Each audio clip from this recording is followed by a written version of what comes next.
یہی وجہ ہے کہ آنے والی نسلوں کو اس ملک کی تاریخ معلوم نہیں، اس ملک کی آزادی کی تاریخ معلوم نہیں ہے۔ 55,000 علماء کرام نے اس ملک کی آزادی کے لیے اپنی جانوں کا نذرانہ پیش کیا، کئی لاکھ مسلمانوں نے اپنی جانیں قربان کی ہیں۔ اس ملک کی آزادی اور اس کی بقا کے لیے ہم نے جد و جہد کی تھی۔ وجہ اس کی یہ تھی کہ اس ملک میں 21 ریاستیں تھیں جو نوابوں کی زیر سرپرستی چل رہی تھی، اور ان میں سے بیشتر مسلمان تھے۔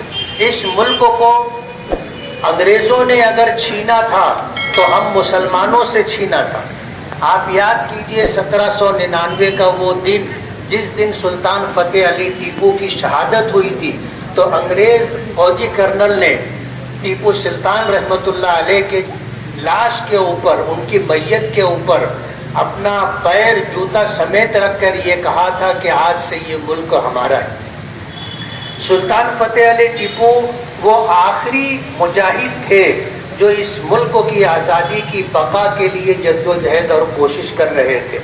مسلمانوں نے اس ملک کی آزادی کو بچانے کے لیے اور اس ملک کے غلام بن جانے کے بعد اس ملک کی آزادی کے لیے جو قربانیاں دی ہیں وہ ناقابل فراموش ہے۔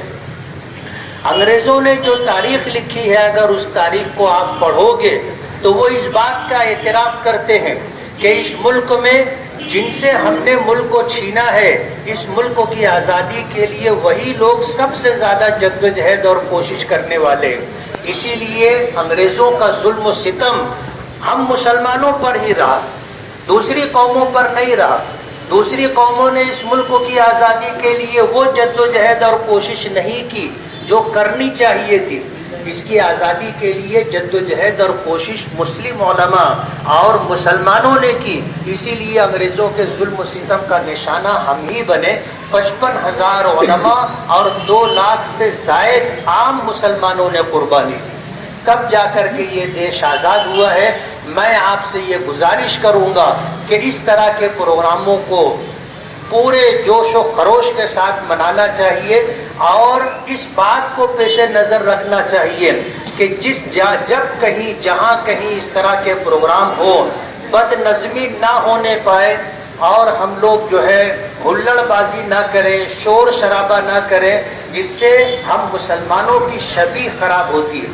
پچھلے دنوں ہم نے دیکھا کہ عیدگاہ گراؤنڈ کے اوپر جو ایک پروگرام ترتیب کیا گیا تھا اور اسکولی بچوں کے ذریعے سے اسے عام لوگوں کے سامنے پیش کیا جانے والا تھا، جو بانس لگا کر کے گھیرا بنایا گیا تھا، ہمارے بچوں نے اسے پھلانگ کر کے، اسے گرا کر کے جو بدنظمی پیدا کی تھی، اس کی وجہ سے اس پروگرام کو ملتوی کرنا پڑا تھا، اور یہ الزام ہم لوگوں پر آیا کہ ہم لوگوں میں کوئی نظم و نسق نہیں ہے اور ہم لوگ کسی دن کا اور کسی پروگرام کا احترام نہیں کرتے۔ اس لیے میری آپ سے یہ گزارش ہے کہ آج کا دن جس طرح ہمارے نوجوان موٹر سائیکل پر ٹریبل اور اس طرح چوبل جو ہے سیٹیں لے کے 3-3 4-4 لوگ بیٹھ کر کے جو شور شرابے کے ساتھ اور